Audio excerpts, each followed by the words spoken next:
誰かがやらなくてはいけないんだ。自らの精神や命を犠牲にしてでもこのままじゃいけないんだ。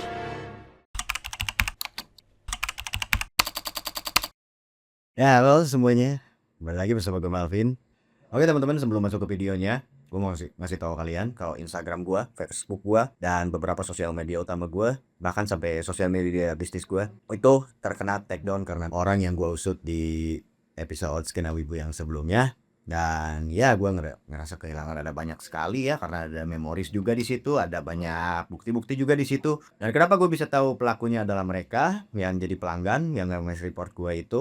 Ya karena mereka itu nge-DM gue dan gue abaikan aja gitu, dan beberapa jam setelahnya ya hilang lah akun Instagram gue dan akun Facebook gue. Dan ternyata setelah gue ajukan banding ke Meta gitu, langsung ke pusatnya, tidak ada tanggapan apapun. Ya kenapa? Karena customer service-nya udah diambil alih sama AI, jadi ya sudahlah. Gue juga nggak bisa ngapa-ngapain gitu, dan akhirnya gue harus mulai dari nol lagi. Nah yang penting YouTube gue tidak hilang, itu aja sih. Walaupun sebenarnya YouTube gue ini pernah sempet kena report juga dan hampir kena takedown, hampir kena tutup juga channel gue, tapi syukurlah semuanya berjalan dengan lancar. Ya yang penting YouTube ini masih ada, semuanya masih bisa dikeluarkan. Ini akan menjadi akhir dari Skena Wibu, tapi enggak, nah akhir dari semuanya lah. Ya ini akhir untuk gue di Skena Wibu membahas tentang event organizer yang bermasalah dan yang harus dievaluasi, dan event-event yang emang gak mutu dan yang suka false branding dan semacamnya.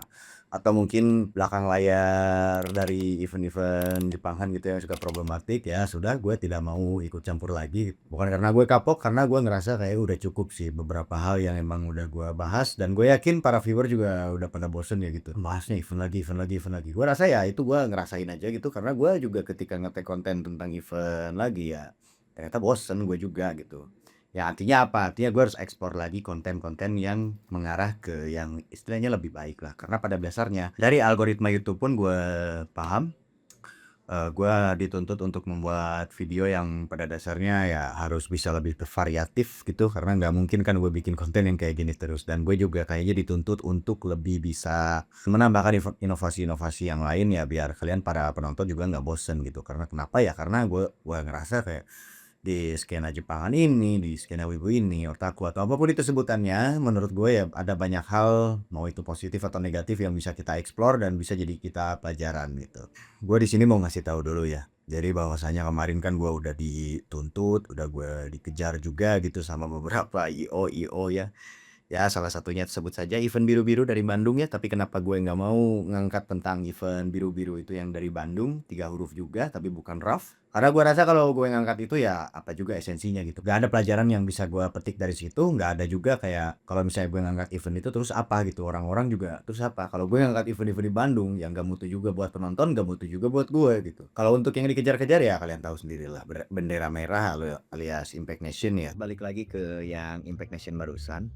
Gue diancam akan dikenakan hukum pidana dan proses hukum akan terus berlanjut. Jadi per tanggal 27 Mei kemarin gue disomasi ya secara DM lah, entah itu somasi atau ancaman belaka ya. Ternyata mereka juga kan mau nuntut gue gitu, yang gimana sampai saat ini nggak ada proses hukum yang berjalan, dan postingan mereka pun tentang tuntutan Impact Nation kepada pelaku gitu ya, yang katanya di Jakarta Barat, itu juga tidak ada prosesnya sama sekali. Karena gue udah berbicara dengan orang yang mau dituntut itu, dan orang yang memang pada dasarnya tinggal di Jakarta Barat itu. Gue mengenal beliau dengan baik, dan beliau juga udah kenalan loh sama gue, yang gimana kita ketawa-tawa aja gitu ketika mendengar hal tersebut ya.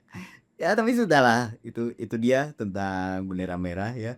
Untuk mengakhiri arc event organizer ini, selanjutnya mungkin akan lebih masuk ke pembahasan yang lebih sensitif lagi dan lebih dalam lagi. Dan gua rasa kalian juga emang ya harus tahu kenapa, karena ada beberapa pembelajaran, ada beberapa awareness, dan ada beberapa hal yang emang harus kalian hindari di skena Jepangan ini, yang dimana menurut gue ini udah sangat kacau ya. Karena ini udah menyangkut anak di bawah umur, udah menyangkut eksploitasi, udah menyangkut ke arah ya jual badan. Kita tahu lah kalau skena Jepangan, skena wibu, khususnya di event-event kayak gitu, itu sekarang udah bukan jadi hobi lagi. Sekarang itu udah jadi industri, Pak. Jadi orang-orang yang nyari duit di sini tuh banyak, entah itu performer atau para talent-talent atau orang-orang yang famous-nya, influencer atau apa itu. Artinya udah ada duit berjalan di sini. Kalau udah ada duit berjalan ya artinya ada industri. Ya bukan ada industri sih, lebih tepatnya ya si hobi ini udah masuk ke ranah industri. Yang dimana di situ ada banyak sekali perputaran uang ya. Perputaran uangnya bisa lewat direct atau indirect ya, atau misalnya lewat platform yang lain. Ya namanya juga perkembangan hobi lah. Perkembangan hobi itu pasti masuknya ujung-ujungnya ke arah yang komersil. Apa aja sebenarnya yang harus dihindari di skena Jepangan, skena wibu akhir-akhir ini, khususnya cosplay sih lebih tepatnya, karena gua ngerasa kemarin jadi ada sebuah ya sebut aja sebuah pesta malam.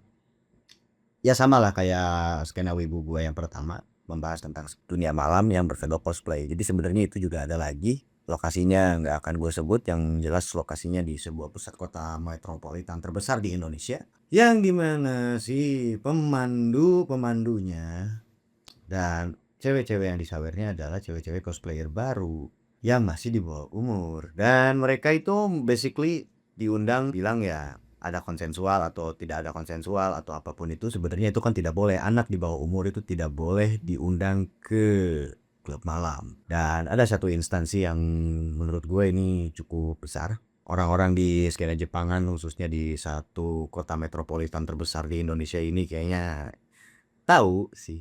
Mungkin tahu. Ya kalian juga yang nonton ini kemungkinan tahu juga, yang dimana ketika ada sebuah pesta malam ternyata di dalamnya ada anak-anak di bawah umur. Nah anak-anak di bawah umur ini apa tujuannya?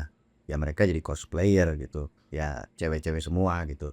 Nanti mereka itu disawer, dan perlu diketahui sama teman-teman, mau itu si anak-anak di bawah umurnya emang setuju atau tidak, itu sebenarnya tetap nggak boleh, karena anak-anak di bawah umur itu di bawah 17, di bawah 18 tahun itu tidak mengenal yang namanya konsensual, yang artinya apa, ini masuknya ke arah ranah eksploitasi anak di bawah umur. Tepatnya ya setelah yang gua cross check lagi, karena waktu itu pernah ada kebocoran data seorang gestarnya itu, jadi dia orangnya kelahiran 2008 tapi dia yang berarti umurnya itu around 17 tahun atau mungkin ya baru naik ke 17 tahun, dan dia menjadi guest star di acara tersebut. Ya kalian bisa tebak sendiri eventnya apa, kalian bisa asumsikan sendiri eventnya seperti apa di dalamnya ya, gak usah sebut lah, kalian udah tahu gitu, dan di pusat kotanya banget, dan free HTM. Jadi mereka tinggal open table, terus si cewek-ceweknya ini tinggal nunggu disawer sama om-om atau musang-musang. Basically mereka fuck man, ya udah masuknya ke dunia gelap gitu. Cuma masalahnya dunia gelap ini menurut gue, ya gue ada setujunya.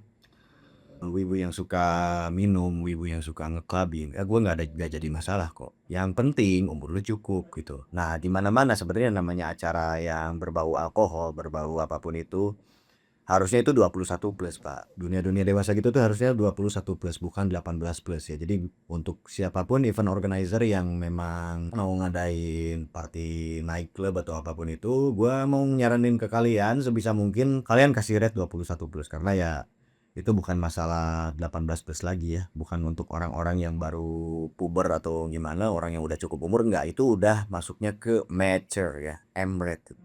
Jadi kalian nggak bisa ngelak kalau misalnya event kalian ini sebobrok itu, dan memang kalian emang pada dasarnya mau ngancurin pasar Jepangan di Indonesia.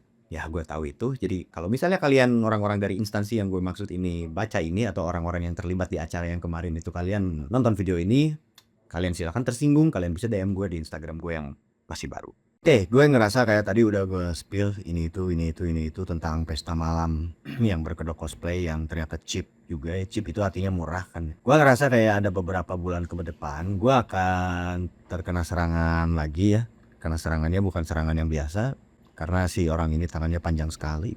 Germo-germo atau si bandar-bandar cewek di bawah umurnya ini juga punya koneksi di mana-mana, dan gua rasa beberapa hari ke depan, beberapa minggu ke depan atau beberapa waktu ke depan akan ada fitnah yang muncul soal gue, akan ada kasus di mana gue melakukan sexual harassment yang dimana itu mereka buat-buat secara sistematis biar terlihat seolah-olah nyata, atau mungkin mereka bakal ya nyerang YouTube gue aja, udah bilang kalau ini fitnah, itu fitnah, tidak ada bukti sama sekali. Untuk bukti sih gue nggak bisa ngasih tahu kalian, nggak bisa nunjukin ke kalian. Tapi gue akan menjadi saksi yang sangat-sangat kuat karena ya gue mendengar sendiri dan gue mendapatkan pengakuan sendiri kalau di situ memang ada anak-anak di bawah umur. Ya, pesta malam berkedok cosplay.